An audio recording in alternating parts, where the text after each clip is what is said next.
what do you do to gain the trust of founders or owners of the companies you have bought out in the past? Well, we've kept our word to them. So now we have to be very careful about what we promise, because we can't promise, for example, never to have a layoff in a business we buy, because who knows what the world holds. But we can promise that we won't sell their business, for example, if it turns out to be disappointing, as long as it doesn't run into the prospect of continuing losses or having significant labor problems. But we are keeping certain businesses that you would not get a passing grade at business school on if you wrote down our reasons for keeping them. But the reason is we made a promise.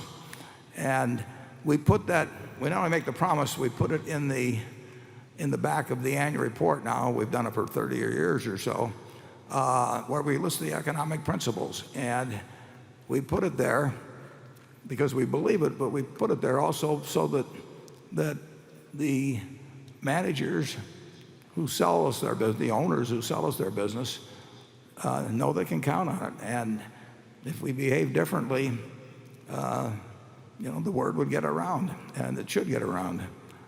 So we can make promises. We can't make promises we'll never change employment. We can't even make a promise that we'll keep a business forever. But we can promise what we do promise, which is that if it turns out to be somewhat disappointing on earnings, but does not promise sort of unending losses, or if we have labor problems, we can keep that promise, and we have kept that promise. We've only had to get rid of a few businesses, including our original textile business. We promised the managers, that they are going to continue to run their businesses, and believe me, if we didn't do it, the word would get around on that very quickly. But we've been doing it now for 49 years, and we have put ourselves in a class that is hard for other people to compete with if that's important to the seller of a business. A private equity firm is going to be totally unimpressed by what's in the back of our annual report. They don't care. And there's nothing wrong with that. That's their business. But for somebody that's built up their company over 20 or 30 or 40 years, and maybe their father or grandfather built it up even before that, some of those people care about where their businesses go. They're very rich.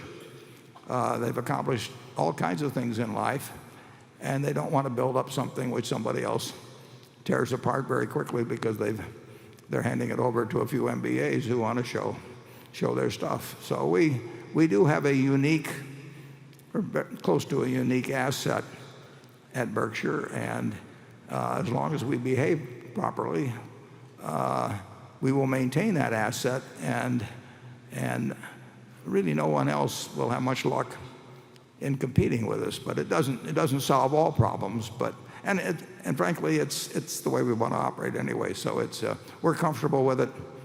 The sellers that do come to us, that care about their businesses, are comfortable with it, and I think it'll continue to work well. Charlie? Well, obviously we behave the way we do because we like doing it. And number two, it's worked pretty well, and we're unlikely to stop. Okay. You can tell he doesn't get paid by the word.